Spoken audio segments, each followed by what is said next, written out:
BA तृतीय वर्ष की छात्राओं हेतु आज हम प्रयोगवाद की प्रमुख परिस्थितियों के बारे में चर्चा करेंगे। पिछले वीडियो में भी हमने प्रयोगवाद की परिस्थितियों का जिक्र किया था। उस चर्चा को आज आगे बढ़ाते हैं।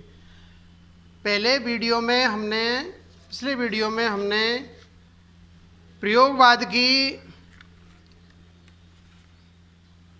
राजनीतिक परिस्थिति, परिवेश, वातावरण और सामाजिक परिवेश या वातावरण का हमने जिक्र किया था, चर्चा की थी। उस चर्चा को आज हम आगे बढ़ाते हैं और विशेष फोकस हमारा प्रयोगवाद की युगीन परिस्थितियों पर रहेगा।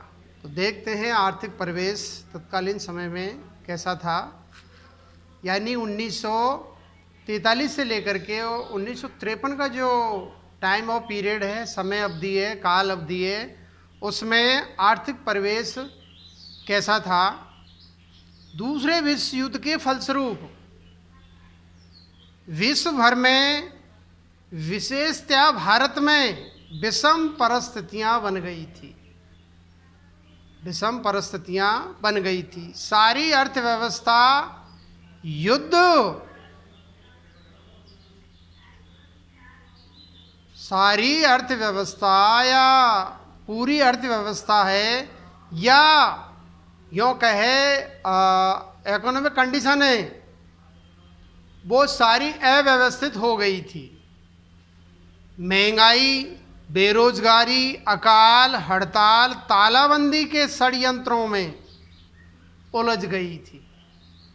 ये समस्याएं आज भी वदस्तूर स्वतंत्र भारत में भी आज भी ये समस्याएं हमें देखने को मिलती है, जिसमें बेरोजगारी आज के दरमियान देखा जाए तो चरम सीमा पर है। तत्कालीन समय तो थी, लेकिन आज क्या है, विकृत रूप, विशाल रूप धारण कर लिया है। बेरोजगारी, भ्रष्टाचार, अकाल, हड़ताल, तालाबंदी, लॉकडाउन, ये बहुत ही ज्वलंत समस्याएं हैं देश के सामने। पहले भी थी और आज भी है, के षड्यंत्रों में उलझ गई थी। समाज आर्थिकता या अराजकता के कारण पीड़ित था। आर्थिकता और अराजकता के कारण पीड़ित था। युवा वर्ग, कवि और कलाकार कुंठाग्रस्त तथा अनास्था संपन्न हो गया था। कहीं भी उसे क्या है, कोई आशा की किरण दिखाई नहीं दे रही। अब करे तो क्या करे। आवश्यक वस्तुओं का अभाव, जमाखोरी, मुनाफाखोरी का बोलाबाला हो गया था। ये वस्तुओं की किल्लत थी।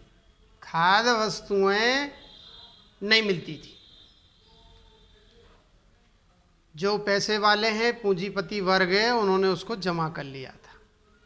वस्तुएं कम और मांग अधिक होने से तथा कृत्रिम अभाव के कारण वस्तुओं की कीमत चौगुनी हो गई थी। वस्तुओं के जो भाव है वो आसमान को छू रहे थे और जनता त्राईमाम भूखी प्यासी मर रही थी। फलस्वरूप पूंजीपति और अधिक मोटे और गरीब और अधिक गरीब होते जा रहे थे। वही ज्यों की तो स्थिति आज, कोई परिवर्तन नहीं हुआ। तत्कालीन समय में वही स्थिति थी, आके आज कुछ मतलब हमने विकास कर लिया है। वही 9 दिन चले 2.5 कोस, वही स्थिति है आज भी। व्यवस्थाओं पर समाज का नियंत्रण नहीं रहा। आम जनता का कोई भी अंकुश या नियंत्रण नहीं था। समाज के प्रति भी इसी कारण उपेक्षा और उदासीनता का भाव पनप रहा था। स्वदेशी के कारण विदेशी पूंजी में भी कमी आ रही थी। ऐसी विषम आर्थिक स्थितियों ने काव्य में नए प्रयोगों को प्रोत्साहन दिया। ये तत्कालीन आर्थिक परिवेश या आर्थिक स्थिति थी। अब अगली हम जो अंतिम चौथी जो परिस्थिति है, ये हम पहले पढ़ चुके हैं, ये भी कल पढ़ चुके थे। आज आर्थिक स्थिति की चर्चा हमने कर ली है। अब हम साहित्यिक परिवेश है, परिस्थिति है, उसका हम चित्रण या वर्णन या चर्चा करते हैं। 5वें दशक के प्रारंभ से ही 1950 या यूँ कहें 1940 के बाद से ही ऐसी साहित्यिक परिस्थितियां सामने आ रही थी जिन्होंने इन कवियों को नए मार्ग पर चलने की प्रेरणा प्रदान की। इससे पूर्व हिंदी साहित्य में छायावादी कवियों का डंका बज रहा था, डंका बोला वाला। कवि उन्हीं का अनुकरण करने में गौरव का अनुभव कर रहे थे, किंतु प्रयोगवादी कवि स्वयं मान्यता प्राप्त करना चाहते थे। अतः उन्होंने सबसे पहले छायावादी कवियों की छवि धूमिल करने का काम प्रारंभ किया। उन्होंने छायावाद की वायवीयता और अभिव्यंजना पद्धति का विरोध तथा उपहास किया। उनके पास प्रतिक्रिया के साथ साथ नए प्रयोगों की मौलिकता भी थी। अतः अपनी अलग लेख बनाकर भी वे अपनी नवीन विषय वस्तु की ओर साहित्यकारों का ध्यान आकर्षित करने में सफलता मिल गई। भाषा, अलंकार और छंद के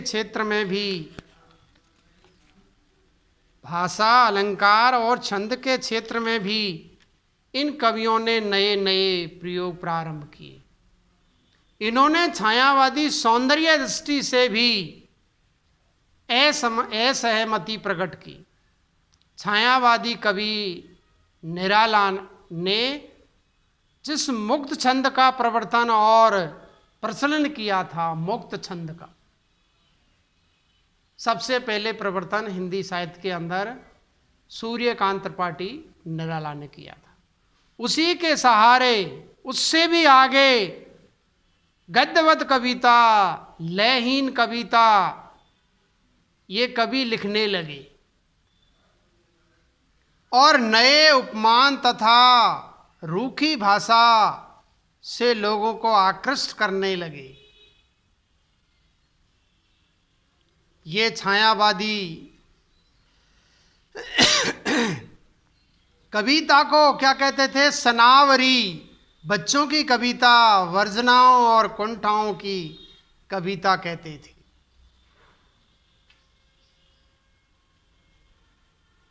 तो कहने का तात्पर्य ये है कि नए उपमान, नए प्रतीक ये गढ़ने लग गए थे और प्रयोगवाद के जो प्रवर्तक कवि है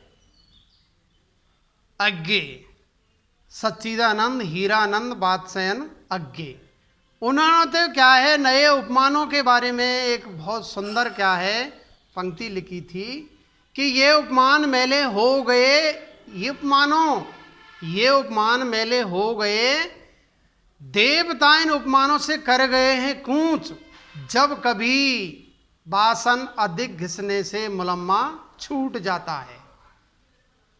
तो कहने का तात्पर्य बार बार हमने क्या है एक ही उपमान का प्रयोग कर दिया कि सीता का मुख चंद्रमा के समान है। तो ये क्या है दरअसल में आज के परिवेश में, नए दौर में ये पुराने पढ़ चुके थे। तो मैंने तो एक आपको उदाहरण दिया है, दृष्टांत दिया है कि प्रत्येक और उपमान सब क्या है पुराने पढ़ चुके हैं। तो नए क्या है प्रत्येक उपमानों का इन्होंने आविष्कार किया, सृजन किया। ये छायावादी कविता, स्नावरी, बच्चों की कविता, वर्जना और कुंठाओं की कविता कहते थे, जिससे छायावाद के विरोध में एक चेतना का उदय होने लगा था। इसी प्रकार उस समय हिंदी काव्य क्षेत्र में प्रगतिवाद ने भी पांव जमा रखे थे। उसकी भी कतिपय मान्यताओं का विरोध किया गया, कुछ मान्यताओं का भर्त्सना की गई, विरोध किया गया। प्रगतिवाद समाज सापेक्ष था, जो समाज में चल रहा है उसका ज्यों का त्यों चित्रण प्रगतिवादी कवियों ने किया था। इन कवियों ने समाज के स्थान पर व्यक्ति को स्थापित करने का प्रयास किया। ये व्यक्तिवादी कविता है। प्रगतिवाद का दृष्टिकोण वस्तुवादी था। इस स्थिति की प्रयोगवादी कवियों ने उपेक्षा की। इन कवियों ने शैली शिल्प में नवीन प्रयोगों के प्रति रुचि प्रकट की। प्रगतिवादी कवि इन प्रयोगवादी कवियों को प्रतिक्रियावादी कहते थे और दोनों ओर से आक्रमण प्रत्याक्रमण होते रहते थे। धीरे धीरे प्रयोगवादी काव्य का अपना जीवन दर्शन विकसित हो गया, जिसने छायावाद और प्रयोगवाद से भिन्न रूप धारण करके अपने आप को स्थापित कर लिया। तो ये कुछ युगीन परिस्थितियां थी, परिवेश था, वातावरण था।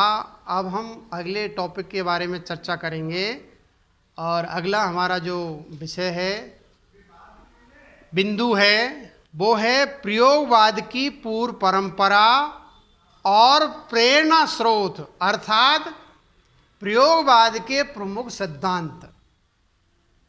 इसकी चर्चा, इसका जिक्र हम अगले वीडियो में करेंगे, कल करेंगे। आज इतना ही। धन्यवाद।